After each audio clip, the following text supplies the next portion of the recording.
চলুন আজকে দেখে নেব আপনি দীর্ঘদিন ধরে যে রিলেশনশিপে জড়িয়ে আছেন, সেটা বয়ফ্রেন্ড বা গার্লফ্রেন্ড হতে পারে, স্বামী স্ত্রীর সম্পর্ক হতে পারে, যেটাই হোক, সেই মানুষটি কি আপনার জন্য লয়াল সেটাই দেখে নেব। আপনি অনেক দিন ধরে যে সম্পর্কের মধ্যে জুড়ে আছেন, কেমন? দেখুন, সবটা কিন্তু সবার সাথে রেজোনেট হবে না, তাই জোর করে নিজের সাথে কিন্তু ম্যাচ করতে যাবেন না, কেমন? যদি ভালো লাগে দেখবেন, না হলে কিন্তু বাদ দিয়ে চলে যাবেন, কেমন?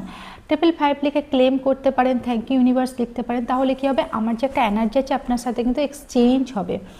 দেখে নিচ্ছি আপনি যার সাথে সম্পর্কে আছেন সেই মানুষটি কি আপনার জন্য লয়াল। দেখুন, ডেফিনেটলি তো আপনার জন্য কিন্তু সে লয়াল, কিন্তু এখানে একটা জিনিস দেখতে পাচ্ছি, আপনার মনের মানুষটি বা আপনার হাজব্যান্ড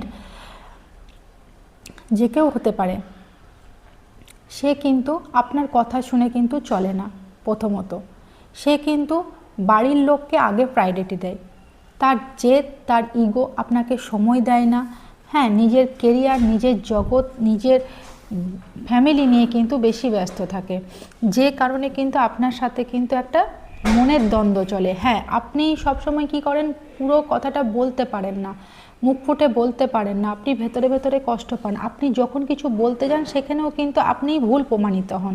এই জিনিসটা আমি কিন্তু দেখতে পাচ্ছি। নিজের কেরিয়ার বলুন, টাকা পয়সা বলুন, নিজের বাইরের জগৎ বলুন, ফ্যামিলি, মা বাবা, ভাই বোন, এগুলোকে নিয়ে আপনার পার্টনার বা আপনার স্বামী যেটাই হোক বেশি ব্যস্ত থাকে, তাদেরকে কিন্তু বেশি গুরুত্ব দেয়, যে কারণে কিন্তু আপনার সঙ্গে কিন্তু তেমনভাবে কিন্তু মনের যে একটা সম্পর্ক সেটা কিন্তু আমি কম দেখছি। হ্যাঁ, আরেকটা জিনিস দেখা যাচ্ছে, যখন আপনার সাথে অন্যরকম সম্পর্ক করার ইচ্ছা হয়, অন্যরকম মানে বুঝতে পারছেন যে আমি একটা ফিজিক্যাল সম্পর্কের কথা বলছি, তখন কিন্তু বেশ ইন্টারেস্ট দেখায় আপনাকে, কিন্তু বাকি সময়টা যে একটা ইমোশন কানেকশান হবে বা আপনি আপনার যে প্রবলেমগুলো হচ্ছে সেগুলো যে আপনার পার্টনার শুনবে বা আপনাকে একটু সান্ত্বনা দেবে বা আপনার যে প্রবলেম সেই জায়গাতে কিন্তু আপনাদের দেখছি আমি প্রবলেম।